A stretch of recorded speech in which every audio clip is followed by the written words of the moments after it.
Buyapani n'ahandi hose akazi wakoze karahambaye. Iyo ni imijyi bamubwiraga.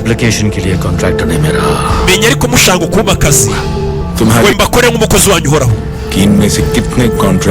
Kontara nyinshi wagiye ukora twanyuzaga mu ba agent ariko usaba akazi ari izacu. Twashaka gusuzuma ubumenyi bwawe, niyo mpamvu twoherezaga kontara kujya kwica abantu. Byo bumenyi bwanjye buroroshye. Mu izina ry'umuntu abazanira umurambo we nicyo nkora. Niki kindi itsinda nkamwe ry'iterabwoba mwamunyeneye? Ntabwo turi ibyiyo, turi abacuruzi. Mucuruzi iki sera? Turagura, tugura ibihugu, tugura amaguverinoma n'ubukungu bw'ibihugu.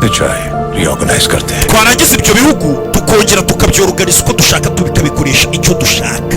Wumvishe bano bagizi ba nabariko bonga icyo bakora ni kimwe, business bakora bagura ibihugu bakabiyoborera inyuma mu gikari. Mwe mukabona ngo abayobozi bari haribo babashizeho, mbega noneho ibihugu bakajya babiyobora babikoresha iko bashaka. Bya bintu ujya wumva ngo amaleta hari abandi bantu baba yihisha inyuma babwira abayobozi b'amaleta icyo bakora.